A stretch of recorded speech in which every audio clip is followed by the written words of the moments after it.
ఈ దీని ఉద్దేశం ఏంటంటే మనం భూసార పరీక్ష చేసుకొని మనం మట్టిని దాంట్లో ఏముంది, పోషకాలు ఉన్నాయా, ఏం తక్కువ ఉంది, ఏం ఎక్కువ ఉంది అనేది తెలుసుకొని మనము ఫర్టిలైజర్ అనేది తక్కువ వాడాలి, సేంద్రియ ఎరువులు ఎక్కువ వాడాలని వాళ్ళు చెప్పడం జరుగుతుంది. పంట మార్పిడి కూడా కొంచెం ఇప్పుడు ఊరికే వరి వేస్తున్నాం, ఆ వరి తగ్గించి కొన్ని పంట మార్పిడి చేస్తే దిగుబడి కూడా ఎక్కువ వస్తుందని వాళ్ళు చెప్పడం జరుగుతుంది. భూసార పరీక్ష మాత్రం తప్పనిసరిగా చేసుకోవాలి.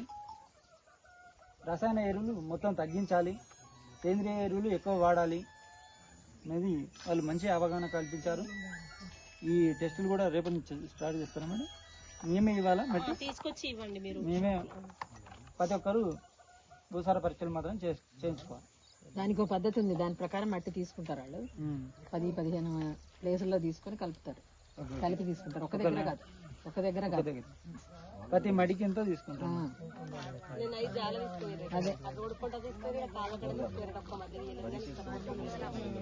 అది ఇష్టం ఉన్నట్టు కూడా తీయొద్దు. ఇప్పుడు మన ఒక మడి ఉంటే మడిలో 4 మూలలు ఉంటాయి కదా, 4 మూలల నుంచి కొంచెం కొంచెం మట్టిని తీసుకొని ఆ మట్టిని మళ్ళీ ఒక దగ్గర పోసి ఇట్లా చతురస్రాకారం పోయాలి.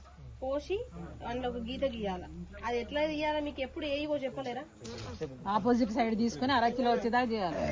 ఇప్పుడు ఇట్లా ఒక గీత గీయాలి, అందులో ఇంటూ 4 వేయాలి, 4 భాగాలు చేయాలి. మళ్ళీ చతురస్రాకారం వేసిన మట్టిని 4 భాగాలు చేయాలి.